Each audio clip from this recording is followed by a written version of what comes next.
Sasa leo nimekuiteni kwa jambo moja kubwa.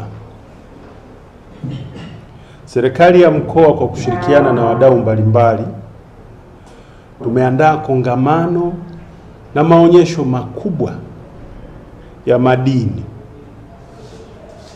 Kongamano hilo na maonyesho hayo litashirikisha wadau mbalimbali kutoka ndani ya nchi na nje ya nchi.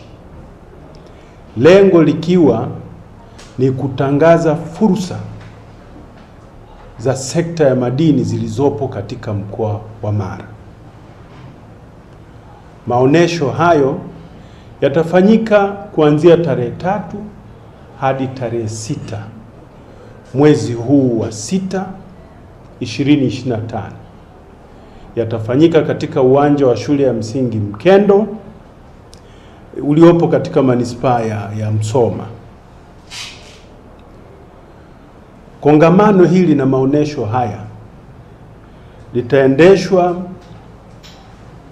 kwa kuzingatia kauli mbiu isemayo tuimarishe uwekezaji katika sekta ya madini mkoani Mara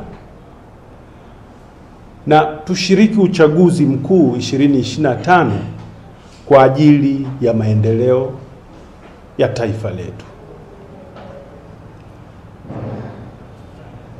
Ndugu wanahabari, kama nilivyokwisha kuwaelezeni, lengo hasa la kongamano na maonesho haya ni kuhamasisha uwekezaji katika tasnia ya madini kwenye mkoa wetu.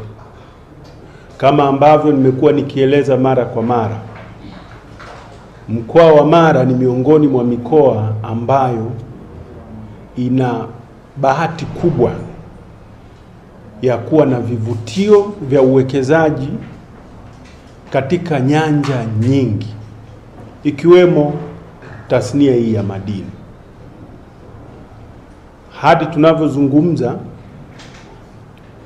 pato la mkoa wetu sasa hivi tunakwenda kwenye trilioni 6. 18% ya pato hilo inatokana na tasnia hii ya madini. Katika uchumi wa nchi kwa ujumla, sekta ya madini kwa sasa inachangia 10%, lakini kwa mkoa wetu tuko kwenye 18%. Tunataka twende juu zaidi ya hapo. Sasa katika kongamano hili yatafanyika mambo mbalimbali kama matatu. Jambo la kwanza itakuwa ni maonesho ya teknolojia mbalimbali zinazotumika katika uchimbaji, uchenjuaji, tuseme uchimbaji na uchenjuaji wa dhahabu. Hii ikiwa ni pamoja na mitambo, kemikali na vilipuzi. Vilipuzi wengine wanaita barudi au explosives. Sasa watakaohusika na maonesho hayo ni wadau mbalimbali wa maeneo hayo kutoka ndani na nje ya nchi.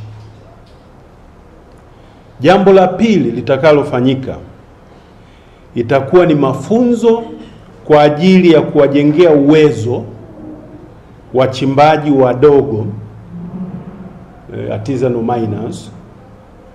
Mafunzo hayo yakiwa yanaangazia sera, sheria, kanuni na miongozo ya uwekezaji katika sekta ya madini. Mafunzo hayo yataenda sanjari na maonesho, hivyo yataanza na yenyewe ile tarehe 3 hadi tarehe 6 Juni. Tunatarajia kuwa ile tarehe 6 itakuwa ndio siku ya kilele. Mafunzo yatafanyika katika ukumbi wa Mwembeni Complex